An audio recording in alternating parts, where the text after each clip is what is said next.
Padilla, Chair. Yes, Senator Lacson. After Senator Soto, I believe. Chair would like to inform the councils for the parties that you may take your seat unless a question is thrown at you by a senator judge, so that you can relax. It goes for both parties. Thank you, Your Honor. Thank you, Your Next to interpolate, Senator Judge Padilla. You may proceed when you're ready, sir. You have 2 minutes. Maraming salamat po, Ginoong tagapamahalang hukom. Meron lang po ako mga tanong. Maiksi lang po ito. Saan po kayo pinanganak? Sa Nueva Ecija po, Your Honor. Nueva Ecija. Opo. Saan po kayo nakatira ngayon? Sa Manila po. Manila. Saan po kayo nag-aral? Central Luzon State University po, ng accountancy, and then Saan Arellano po, University ng Juris Doctor po. Okay. Saan po kayo nakaikot na sa bansa natin? Nakaikot na po ba kayo ng Mindanao, sa Bicol? Marami na po akong naikutan. Hindi ko na po maalala lahat, Your Honor. Opo. Kayo po ba ay nakarating na sa BARM? Yes po, Your Honor. Opo. Saan po sa BARM? Sa Sulu? Sa Basilan? Maguindanao? Hindi niyo po matandaan? Hindi ko Maubos po po yung oras ko. matandaan, Your Honor, kung saan. Bicol po. Nakaikot na po kayo sa Bicol? Yes po, Your Honor. Saan po sa Bicol? Sa Camarines Norte? Sa Camarines Sur po. Sur? Sa Norte, hindi pa po. Hindi ko po maalala kung Nakaikot na po kayo sa mga bundok. Saan po, Your Honor? Mga bundok. Yes po, Your Honor. Nakita niyo na po ba ang pangangailangan ng mga tao sa malayong lugar? Katulad ng gamot. Katulad po ng pagkain. Wala naman po akong na-observe, Your Honor. Ayun, wala. Hindi po kayo exposed. Exposed po ba kayo sa threat ng terrorism sa bansa natin? Nabalitaan niyo po ba ang ISIS, ang NPA, ang Abu Sayyaf? Exposed po ba kayo doon sa mga balita? Sa news po, may Sa mga news. nabalitaan po ako, Your Honor. Opo. Alam niyo po ba na kung gaano nakagrabe ang terrorism? Wala po akong threshold, Your Honor, to determine that. Wala po. Pero kayo po ang humahawak ng investigasyon patungkol sa confidential fund. Tama po ba? Hindi po siya investigation, evaluation po. Evaluation. Ako, tama-tama. Ibig po sabihin, kahapon po, sinabi ninyo na gumawa lang kayo ng preliminary investigation. Tama po ba? Preliminary inquiry. Hindi po. Part po siya ng process namin na mag-issue po kami ng AOM. Opo. So, ibig po sabihin, kahapon kasi narinig ko parang yung ginawa nyo, preliminary lang. Yung AOM po, preliminary lang. Opo. Hindi po yun konklusyon. Kung ang tinutukoy niyo po ay yung...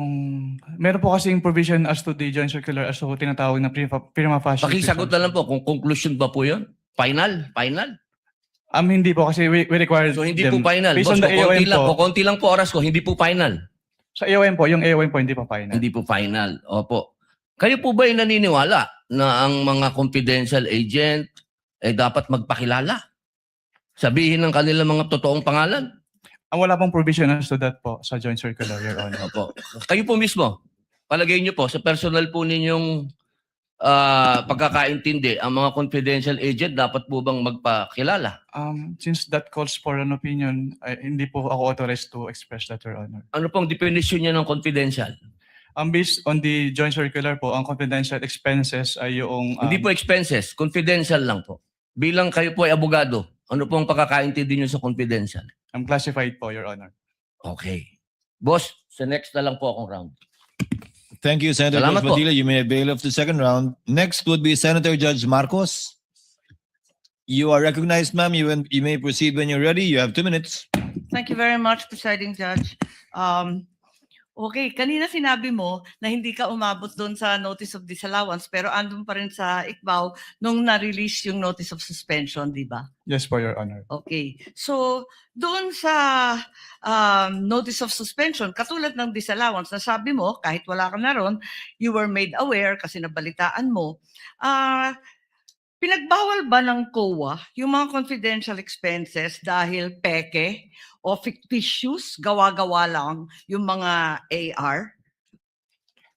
Anong pong notice yung tinutukoy niyo po, Your Honor?